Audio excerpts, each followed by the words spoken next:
Cannabis, a planta da qual se deriva a famosa maconha. Essa é uma das drogas psicoativas mais conhecidas e consumidas do mundo. Mas como essa droga foi descoberta, introduzida e difundida na sociedade? Isso você descobre assistindo ao vídeo. Mas antes de começarmos, confere aí se você já é inscrito no canal. Se não for, já se inscreve aí e ativa o sininho para fazer novas descobertas.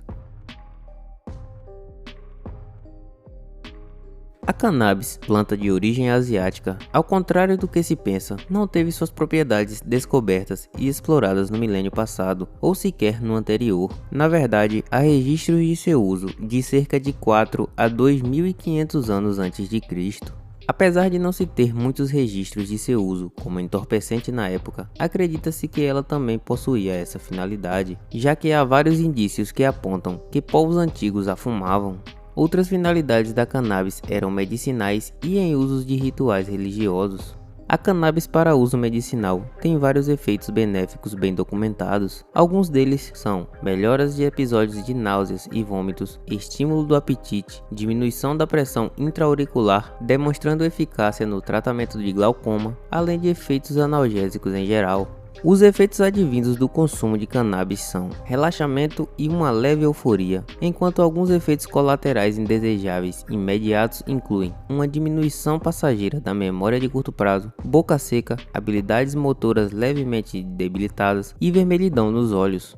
Além de uma subjetiva mudança na percepção e no humor, os efeitos físicos e neurológicos de curto prazo mais comuns incluem aumento da frequência cardíaca e do apetite, além da diminuição da memória de curto prazo, da coordenação psicomotora e da concentração.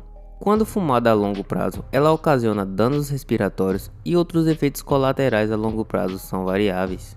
Embora muitas drogas psicoativas se enquadrem na categoria de estimulante, sedativo ou alucinógeno, a cannabis proporciona uma mistura de todas essas propriedades, com uma leve tendência para características alucinógenas ou psicodélicas, embora com outros efeitos bastante aparentes. Além de possuir substâncias psicoativas, a maconha também possui propriedades têxteis, as quais foram exploradas pelos romanos e gregos, que a usavam para a fabricação de tecidos, papéis e cordas. Além disso, a partir de suas sementes era extraído óleo.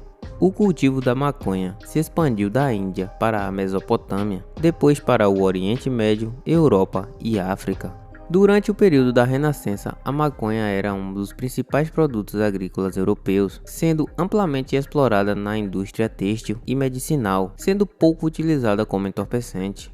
Com a instauração da Santa Inquisição, o uso da maconha com fins medicinais chegou a ser tratado como bruxaria pelos católicos, e inúmeras mulheres foram consideradas bruxas por fazer o uso da planta.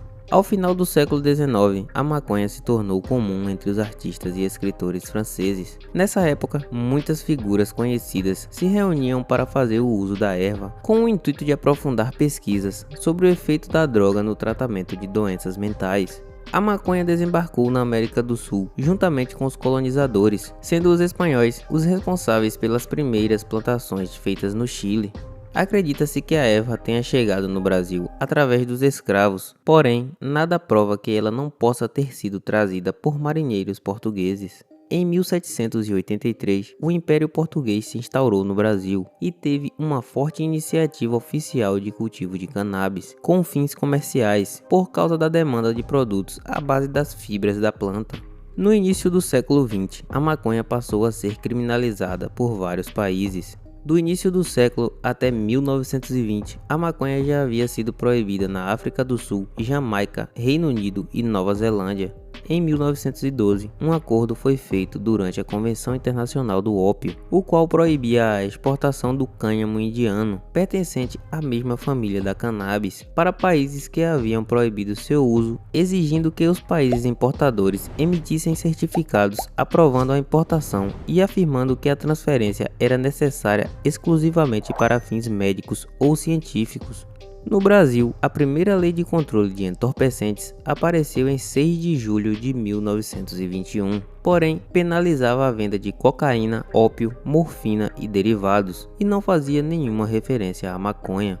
um novo decreto foi aprovado em 11 de janeiro de 1932, o qual passou a incluir a cannabis na lista de substâncias tóxicas, as quais eram proibida fabricar, importar, exportar, reexportar, vender, trocar, ceder, expor ou possuir para um desses fins.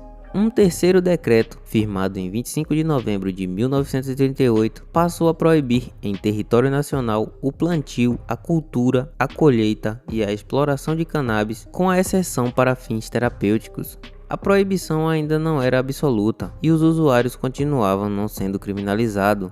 Em 1940, o novo Código Penal, o mesmo em vigor até os dias atuais, passou a criminalizar o tráfico de drogas no artigo 281. Em 4 de novembro de 1964, o primeiro ano do regime militar, o artigo 281 passou também a criminalizar a posse de drogas. Atualmente, a maconha é proibida em vários países. Em alguns, ela é permitida apenas para fins terapêuticos. Em outros, seu uso de forma recreativa é permitido. Apesar de ser permitida em alguns países, ainda há, de certa forma, muita discriminação com o uso da erva, sendo o usuário comumente associado à criminalidade e à marginalidade. E aí, curtiu conhecer mais sobre essa planta histórica? Me conte aí nos comentários. Se curtiu o vídeo, deixe um joinha, assista também um dos vídeos sugeridos aí na sua tela e faça novas descobertas. E até a próxima!